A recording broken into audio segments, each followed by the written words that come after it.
so this is the problem.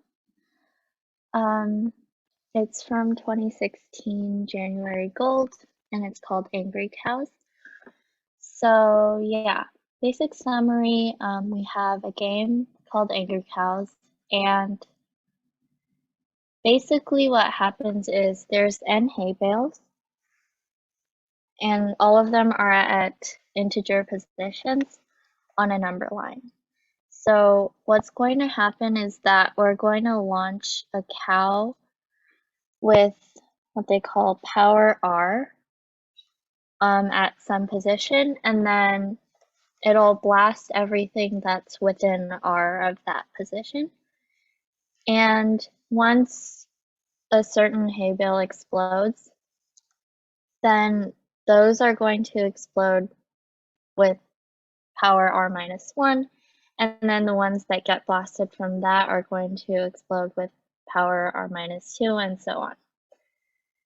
And we want to find the minimum R so that with a single cow that we launch in the beginning, we can make every single hay bale get blasted. Yeah, so n is almost 50,000, and we have all of these positions that are at most a billion. So yeah, there's a sample input and output. Yeah, that's basically the problem. So first thing we're going to do for this problem is, you see that like these are the positions, these 5, and we're looking at like the different positions in order. So we're going to sort them first. This is a pretty easy step, I think. Yeah, so after we sort them, there's a few simplifications that we can make. They're not really like very necessary. They can just make your life easier for the calculations that we do later. So one thing we can do is multiply everything by 2. What that means is, so like for example, if we have a hay bale at 3 and a hay bale at 10, and we want to blast these 2, then the optimal thing to do is to put a cow at 6.5, because you're allowed to put the cow at any position x. It doesn't have to be an integer, I'm pretty sure. Yeah. And then the power is going to be 3.5. So yeah, it's not too bad because it'll always be either an integer or like something 0.5. But if you multiply everything by 2, it becomes, the positions are 6 and 20, and then we put the cow at 13, and R is 7, and then we can blast these 2. Yeah, so that's one thing you can do. And yeah, after this step, we're pretty much done with like the setup. So now what we're gonna do is find out like what actually the strategy for this problem is. So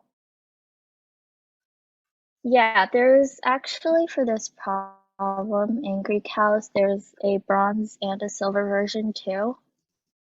And for the silver version, what you have is something kind of similar, except we don't have these blast radii decreasing each time. It's just going to be R, like every time a hay bale blows up.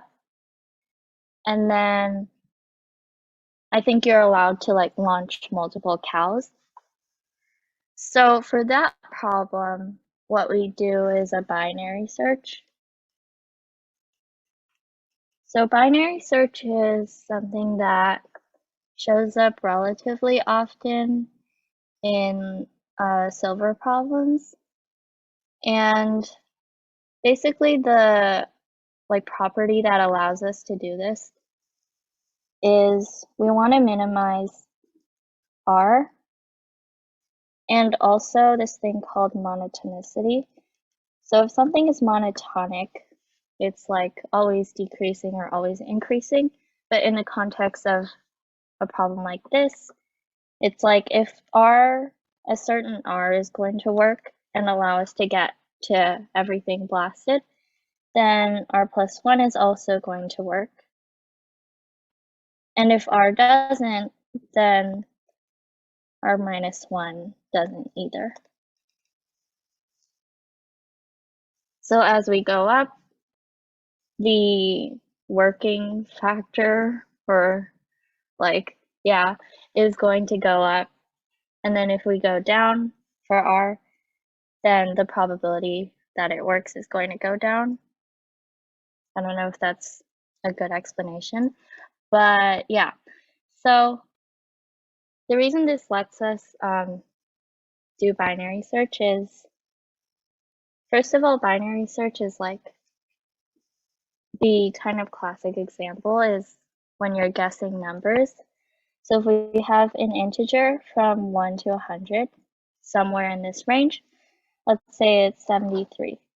So someone's going to guess a bunch of numbers. They could go like, is it 1, is it 2, and then so on. That's not very efficient. So one way you can do this is using binary search. And what you do is you kind of have the intervals that you can guess in each time.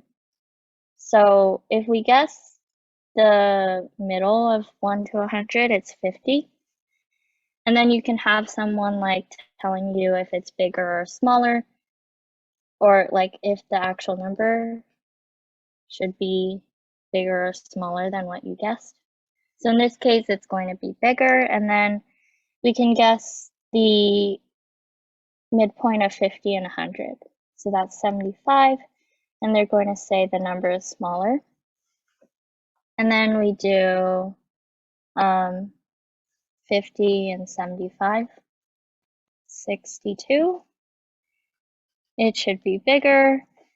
And then we go between 62 and 75, we get 68, and so on. So this ends up only taking at most log n time if we have n numbers to start with, because we're having the intervals that we can have like our number in each time. So log base 2 of n. Okay, so that's the idea of binary search. And the way that we can apply it to this problem is if R works, then we can consider something smaller than R. So in this case, like it would just be whatever's the smallest number and then R and then the midpoint. And then we check if this midpoint works, and then we keep having like before. And if R doesn't work, then we can consider making R bigger. Okay, yeah, so this takes log n time. And the difference between that problem and this problem is that because we need to find where we're supposed to start, because the nature of the blasts, or like the power of the blast, is going to change each time. So if we want to find where to start, it turns out that we can also do this with the binary search. Basically, I'm not going to go into it in like that much detail, but if we have a starting point like here, and then all of the hay bales are in this range, then let's say that this starting point can go to this place, like the farthest left it can go is to this position, and the farthest right it can go is all the way over here. So it's going to cover everything in this range, but not here.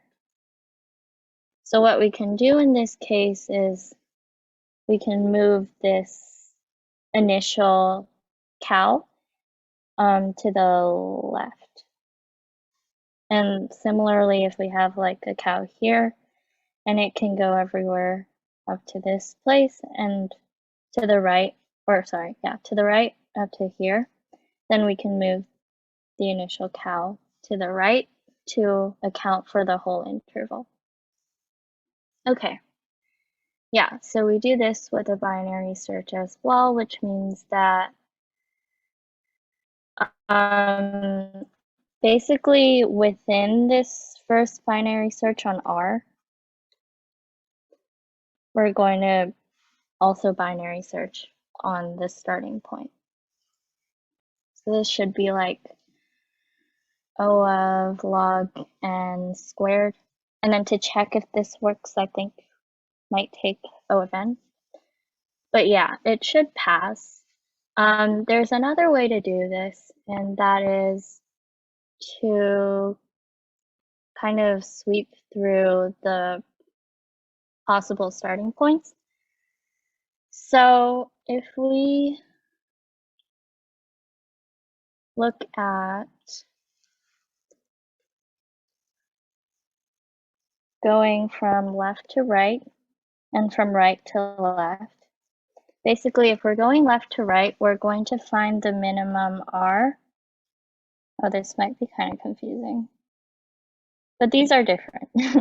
This is right, and then this is the power. Sorry about that. We're going to find the minimum power we need to get all the way to the right. By get, we mean like to blast all the way to the rightmost hay bale. And then if we're sweeping right to left, we're going to be finding the minimum power we need to get to the leftmost hay bale. And notice that like these two are symmetric, which means if we kind of flip all of the positions and then do like the same type of algorithm for both, we can just get these two done pretty quickly, and we don't have to write that much code. So yeah, if we're going to calculate the minimum that we need to get to the rightmost hay bale, first of all, we can notice that the initial cow position has to be either on a hay bale, like directly on a hay bale, or in the middle of two. And this is because obviously if we go directly on a hay bale, then we can get to like the ones to the left and the right. And if we go in between two hay bales, there's no point in going like not directly in the middle, because this is going to accomplish at most as much as placing it just in the middle, if that makes sense. So yeah, the way that we actually calculate these is, let's say the minimum we need to get to the rightmost from a certain index, we're going to use like a previous value of min right. It's kind of like DP or like iterative recursion, but basically we're going to take the min right of some previous value that we can find and then add 1, because the blast is going to be 1 less now. Instead of R, it becomes R minus 1. And yeah, we do the same thing for min left. And then after that, we can combine them. So if we have like how much we need to go to the right and all the way to the left for each index, then we just take the smallest possible maximum of these two over all of the indices. Okay. Hopefully that was clear. Thank you.